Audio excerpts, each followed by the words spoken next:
Des sourires qui masquent mal la détermination de certaines Sud-Coréennes à vivre seules. Comme Anne Biol, employée dans une société de production audiovisuelle, elle a pris une décision radicale. Ne pas se marier, ne pas faire d'enfants et même ne jamais tomber amoureuse. Elle fait partie de ce qu'on appelle en Corée du Sud la génération Sampo. Des femmes éduquées qui privilégient leur carrière et rejettent non les hommes, mais le système patriarcal d'un pays encore très conservateur.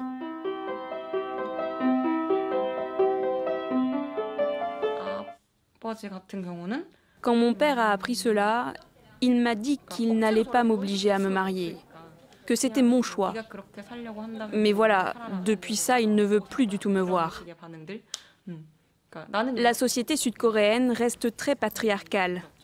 Une fois mariée, on s'attend à ce que ce soit les femmes qui s'occupent des enfants et de la maison. La société n'imagine pas que les hommes puissent avoir aussi ce rôle. Et c'est l'une des raisons pour laquelle j'ai choisi cette vie.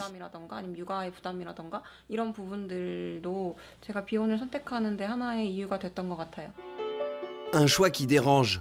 En Corée du Sud, il est encore très mal vu de ne pas se marier. Alors pour se rappeler qu'elle n'est pas seule, ce soir, Anne Biol a rendez-vous avec deux amies. Elles aussi ont décidé de mener une vie sans mariage et enfants.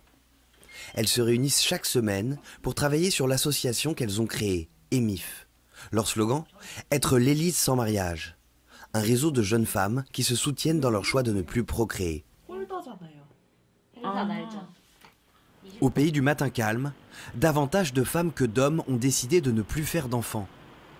Un choix aussi lié à la conjoncture économique. Après des décennies de croissance, le niveau de vie des Sud-Coréens baisse, surtout pour les familles.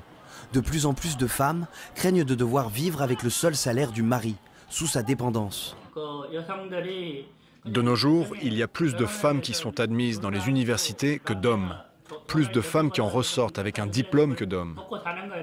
C'est pourquoi les femmes ne veulent plus être cantonnées à la maison, à dépendre de l'argent gagné par leur époux.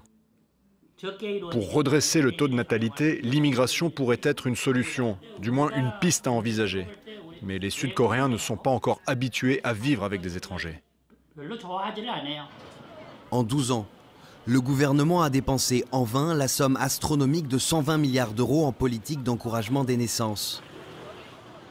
Si le pays n'arrive toujours pas à relancer sa fécondité, c'est son existence même qui est désormais en péril.